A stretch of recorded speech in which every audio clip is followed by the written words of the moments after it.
घने, रहस्यमयी और हरियाली से भरे एक विशाल जंगल के बीचों बीच एक बहुत पुराना बरगद का पेड़ था। उसकी जड़ें जमीन को मजबूती से थामे हुई थीं और उसकी शाखाएं आसमान को छूती हुई लगती थीं। उसी पेड़ की एक ऊंची शाखा पर रहती थी एक छोटी सी लेकिन बेहद खूबसूरत चिड़िया, रानी चिड़िया। रानी चिड़िया बाकी पक्षियों से थोड़ी अलग थी।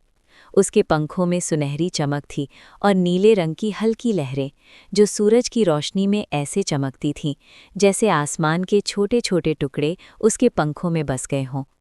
उसकी आवाज़ इतनी मधुर थी कि जब वो गाती तो पूरा जंगल शांत होकर उसे सुनता।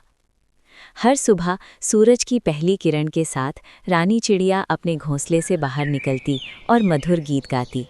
उसकी आवाज़ सुनकर पेड़ पौधे जैसे झूम उठते, जानवर अपने दिन की शुरुआत मुस्कान के साथ करते और पूरा जंगल जीवंत होता।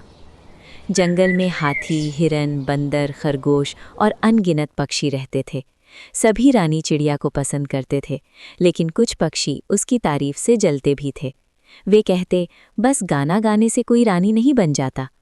लेकिन रानी चिड़िया कभी इन बातों का बुरा नहीं मानती थी। वो बस मुस्कुराकर अपने काम में लगी रहती। एक दिन अचानक जंगल में मौसम बदलने लगा। आसमान में काले बादल छा गए, लेकिन बारिश नहीं हुई।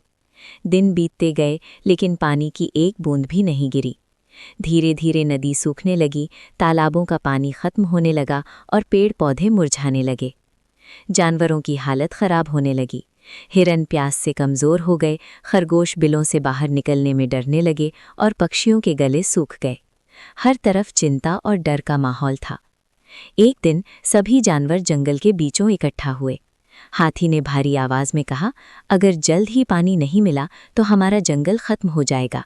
सब चुप थे, किसी के पास कोई समाधान नहीं था। तभी रानी चिड़िया आगे आई और बोली, हमें हार नहीं माननी चाहिए। ज़रूर कहीं ना कहीं पानी होगा, हमें उसे ढूंढना होगा। कुछ जानवर हंस पड़े, तुम इतनी छोटी हो, तुम क्या करोगी?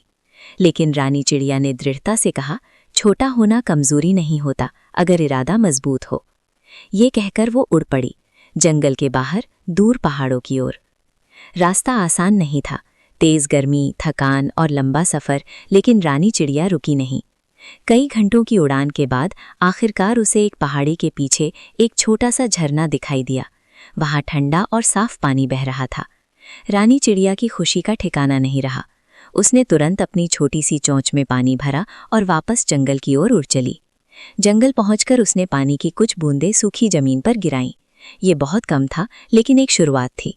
वो बार बार जाती, पानी लाती और डालती। ये काम बहुत कठिन था, लेकिन उसने हार नहीं मानी। शुरू में जानवर उसे देखकर हंसते रहे, इससे क्या होगा? लेकिन धीरे धीरे उसकी मेहनत और लगन ने सबका दिल बदल दिया। सबसे पहले एक छोटा खरगोश आगे आया और बोला, मैं भी मदद करूंगा। फिर बंदर आए, फिर हिरन और अंत में हाथी भी। हाथी अपनी सूंड में पानी भरकर लाने लगे, बंदर पत्तों से पानी इकट्ठा करने लगे और पक्षी भी छोटे छोटे घूंट भरकर लाने लगे। पूरा जंगल एक साथ मिलकर काम करने लगा। दिन रात मेहनत जारी रही और फिर एक चमत्कार हुआ। आसमान में फिर से बादल घिराए, ठंडी हवा चलने लगी और कुछ ही देर में जोरदार बारिश शुरू हो गई। जंगल खुशी से झूम उठा। सूखे पेड़ फिर से हरे हो गए, नदियां फिर से बहने लगीं और जानवरों की खुशी का ठिकाना नहीं रहा। सबने मिलकर रानी चिड़िया का धन्यवाद किया। हाथी ने कहा, आज अगर हम जिंदा हैं तो सिर्फ तुम्हारी वजह से। उस दिन से रानी चिड़िया को पूरे जंगल की सच्ची रानी मान लिया गया। लेकिन रानी चिड़िया ने मुस्कुराकर कहा, मैं अकेली कुछ नहीं कर सकती थी, ये हम सबकी मेहनत का फल है। और फिर वो हर सुबह पहले से भी ज्यादा मधुर गीत गाने लगी। अब उसकी आवाज़ में सिर्फ खुशी ही नहीं, बल्कि एक जीत की कहानी भी गूंजती थी।